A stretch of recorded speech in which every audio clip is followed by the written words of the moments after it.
Buenos días, amigos. Bueno, una semana más, espero que estéis disfrutando los que estáis de vacaciones. Los demás estamos aquí al pie del cañón, pero bueno, contentos porque estamos trabajando en, en algo muy importante, que es pasar una información que es la recopilación prácticamente de toda mi vida o de todos los años que llevo aquí, y que ahora es momento y tiempo de poderla dar. A ver, una cosa que yo quiero, ante todo, comentar. Yo no quiero convencer a nadie, absolutamente a nadie, de lo que yo digo. Cada cual tiene que sentir en su interior que lo que yo expreso o lo que yo cuento, que repito es fruto de una gran investigación, pues resuene con cada uno de vosotros. No pasa nada si en algo no estáis de acuerdo, ¿eh? O sea, investigar por vuestra cuenta y, lógicamente, tener la posibilidad, o daros la posibilidad de ver otras fuentes, no solamente las mías, ¿eh? Bueno, y hoy, para empezar con las preguntas, una de ellas que me hacíais era ¿por qué los reptiles quieren este planeta, el planeta donde nosotros vivimos?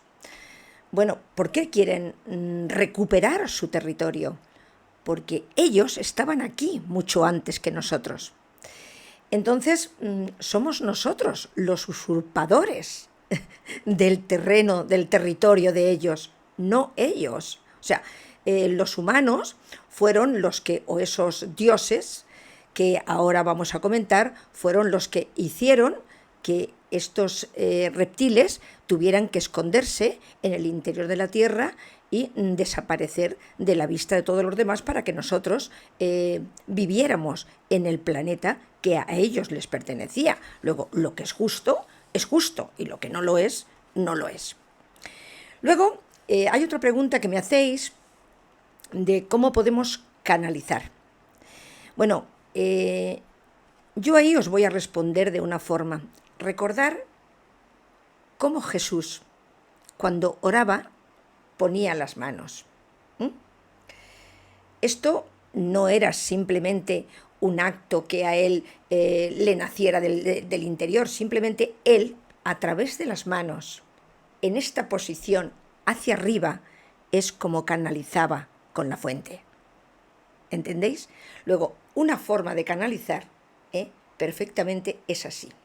Hay otra forma de canalizar, que es la escritura automática, pero estamos en un tiempo tan complicado ahora mismo que iniciaros en eso es peligroso, porque podéis abrir la puerta a otras entidades, igual como comentamos en su día con la tabla de Ouija y con este tipo de cosas.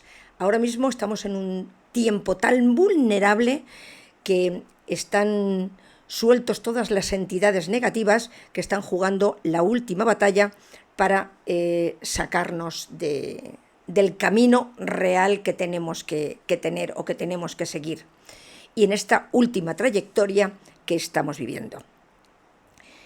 El vídeo de hoy es bastante complejo.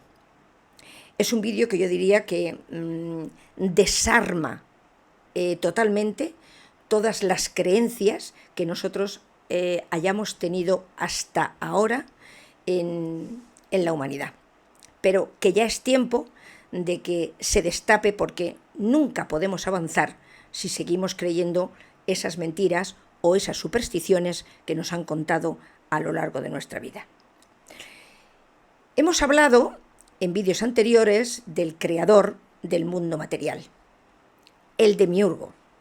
Pero ese demiurgo, como sabéis, creó una serie de dioses que hasta ahora la cristiandad nos dijeron, la cristiandad y otros con otros nombres en otras religiones, nos dijeron que eran buenos, que eran sagrados y que nosotros teníamos que adorar.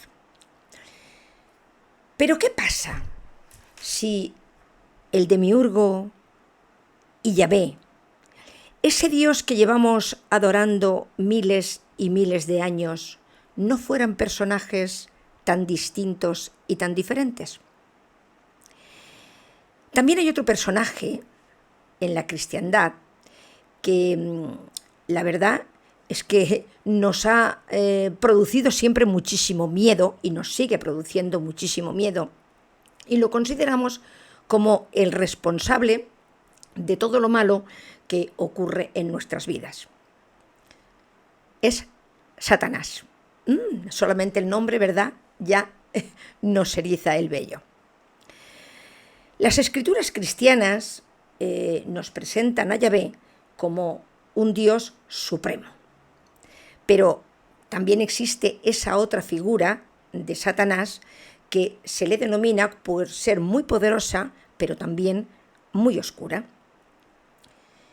Algunas interpretaciones esotéricas sugieren que estos dos seres no son enemigos, sino diferentes aspectos de un mismo ser. Yahvé, en estos textos sagrados antiguos, representa el control y el orden divino, mientras que Satanás representa la rebelión contra este Dios, porque representa la libertad también. La Biblia también nos describe a Satanás como un ser que desafía la autoridad de Yahvé. Es el que nos tienta a los humanos a que nos salgamos de nuestro camino y que seamos malos, por decirlo de alguna manera. Sin embargo, fijaros qué cosa más curiosa. La visión esotérica nos ofrece una imagen muchísimo más compleja de la realidad. Según estos escritos, Satanás y Yahvé, como decía anteriormente, no son enemigos, ni muchísimo menos. Son diferentes facetas de una misma entidad cósmica. Una dualidad necesaria para el equilibrio del universo. Yahvé es un Dios que demanda devoción absoluta y castiga con furia divina a aquellos que se desvían o que él cree que se desvían de su camino, del camino que él ha marcado y ha trazado. Tenemos ejemplos como la destrucción de Sodoma y Gomorra, el diluvio universal y las plagas de Egipto, por poner algunos de ellos. Y yo pregunto, ¿realmente esta ira y esta destrucción representa un Dios justo y divino? ¿O más bien es el reflejo de un ser que lo único que realmente pretende es controlar a la humanidad a través del miedo, que es a lo que hemos estado sometidos y seguimos sometidos a lo largo de nuestras vidas? Fijaros, y vamos a recordar otra herramienta que nos ha tenido toda la vida esclavizados y a través del miedo y del control. Sobre todo la gente de mi época. La gente de mi época, hoy los jóvenes ya viven otra etapa diferente y precisamente por eso están cambiando las normas, porque ya no se puede asustar a la juventud de la forma que nos asustaban a nosotros. A nosotros nos tenían aterrorizados con la palabra infierno. Cada cosa que nosotros hacíamos nos decían: vas a ir al infierno, si te portas mal vas a ir al infierno, si haces esto vas a ir al infierno. ¡Qué horror! Yo viví una niñez increíble, porque además estudiaba en colegio de monjas y luego en colegio de frailes, que luego contaré una anécdota al final, y aquello era espantoso. La palabra infierno aparecía en cada palabra que tú decías o en cada acto que era normal en unos niños, ¿no? Ese miedo a nosotros nos persiguió durante muchos años y fue una de las causas por la que yo me propuse investigar y ver por qué nos metían tanto miedo, si eso era verdad o eso era mentira. Fue una de las causas que a mí desde muy pequeña ya me inclinaba a dedicarme a todo esto, porque yo quería saber si todo lo que nos comentaban estos profesores, estas monjas o estos frailes, que eran pues realmente tenía base ¿Era real o era mantenernos siempre para que no hiciéramos o no nos moviéramos? Porque entonces con una mirada de nuestra madre o de nuestro padre o de quien fuera, vamos, nos quedábamos quietos y estupefactos. Yahvé era un Dios dual, era capaz de ser benevolente y causar grandes cosas buenas para la humanidad si le obedecían, pero también era un Dios destructor, capaz de destruir a quien fuera y lo que fuera con tal a quien no seguía el relato o su doctrina oficial. Pero hubo otros dioses también en aquella época y uno de ellos era muy temido en la civilización sumeria, que era Enil. Enil era, esto hablamos de hace unos 4000 años. Enil era el poderoso dios del viento, de la tormenta y de la tierra. Reinaba con puño de hierro y era una de las deidades más temidas del panteón sumerio. Era hijo de Anu, el dios del cielo, y de Ki, la diosa de la tierra. Se le temía por su capacidad de desatar la furia de los vientos y castigar sin piedad a aquellos que desafiaban su voluntad. Imaginaros, con estos dioses controladores, ¿cómo podemos pensar en tener una humanidad justa y libre? Jamás, nunca, jamás. Hubo también otro dios, otra deidad, que tuvo una gran batalla con Yahvé antes de convertirse en el dios dominante de Israel.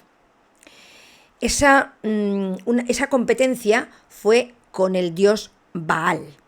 Baal era el dios de la fertilidad y de la tormenta. En los textos bien antiguos encontramos cómo en esta batalla fue por el control espiritual de Israel. Pero, ¿realmente fue esta la causa real de ese enfrentamiento que hubo entre ellos? ¿O hay algo mucho más profundo que, como siempre, nunca nos han contado ni nos han dicho?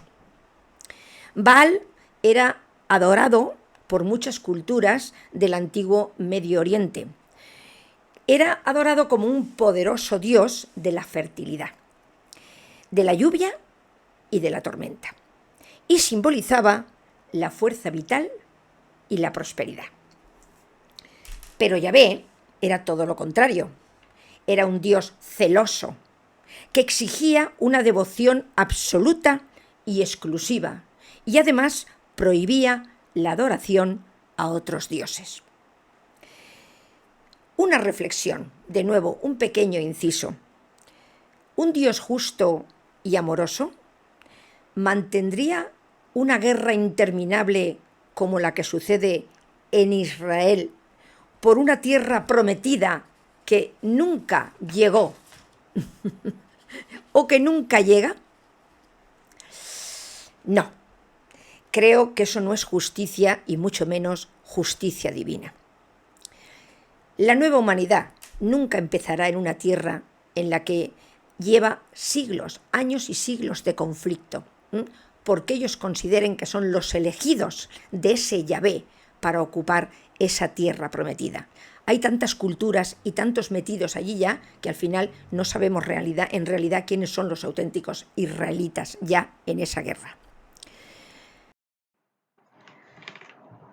Pero todos los dioses que existen recientemente en cualquier religión son derivados de estos mismos deidades de las que hemos hablado anteriormente, de Yahvé y de los otros. Da igual quién sea en cualquier religión, sea Jehová, sea Alá, sea Buda, da igual quién sea. Todos pretenden lo mismo, el control de la humanidad y evitar que nosotros podamos despertar y conectar con nuestra fuente.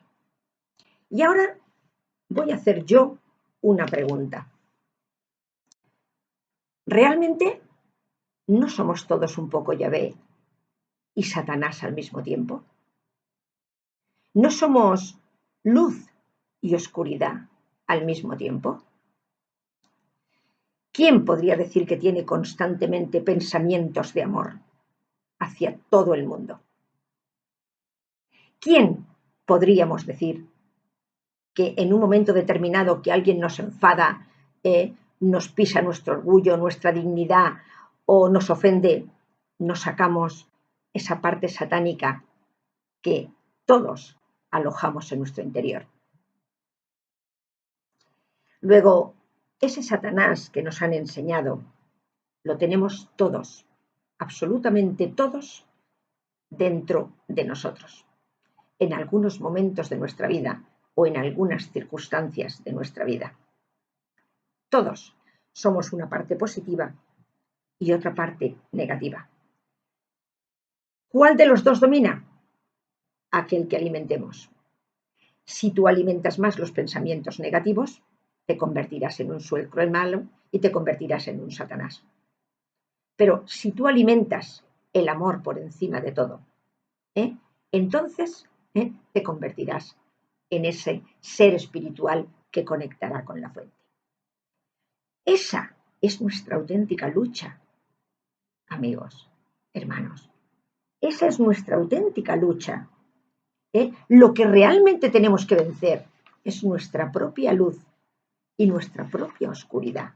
Tenemos que mantener el equilibrio entre esas dos facetas. Tenemos que llegar a ganar esa batalla a la oscuridad.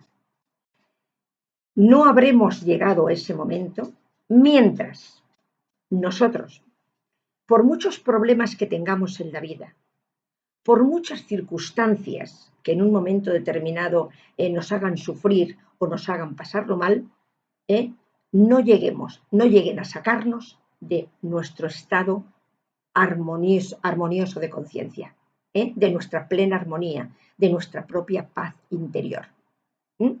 Sabemos que tenemos que resolver los problemas, no podemos huir de ellos, no se trata de esconderse, se trata de saber que nosotros tenemos el poder suficiente para podernos resolver, para poder salir adelante y que nunca estamos solos.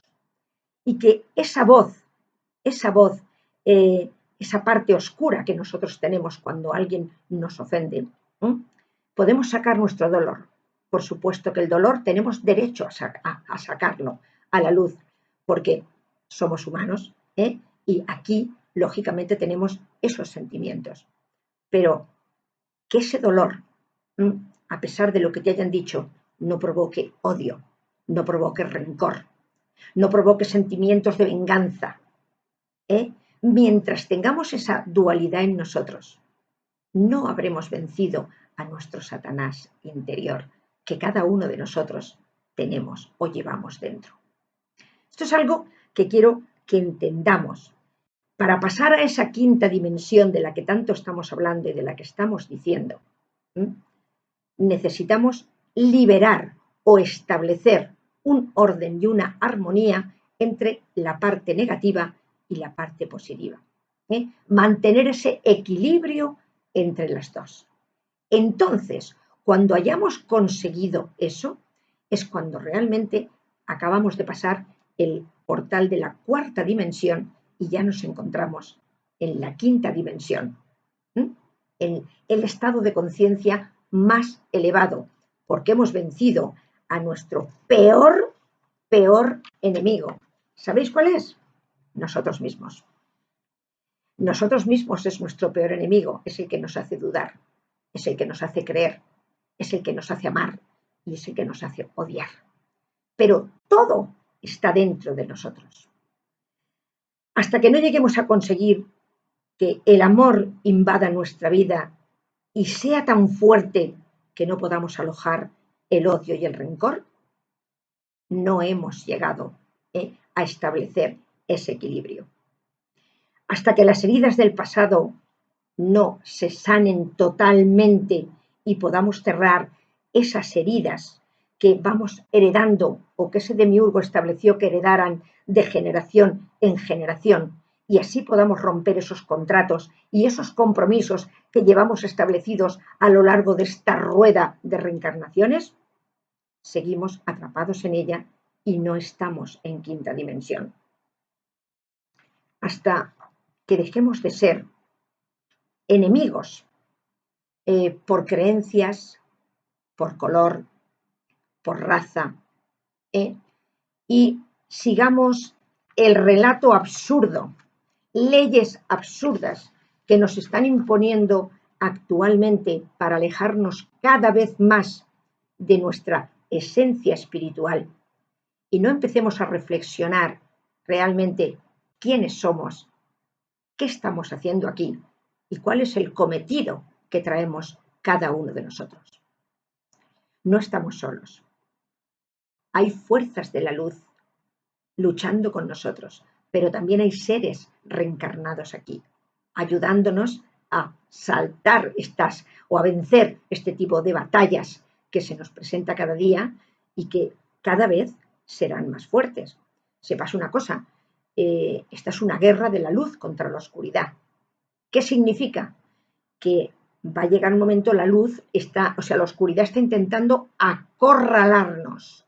Los draconianos están intentando acorralarnos y están utilizando estos políticos, esta clase que se manipula tan rápidamente de ignorantes, porque son un atajo de ignorantes, que solamente les enseñas un billete y salen corriendo como un perrito ante un trocito de carne, pues ellos utilizan esto, pero llegará un momento en que estas barreras vayan desapareciendo y solamente tengamos el enfrentamiento de la luz y la oscuridad.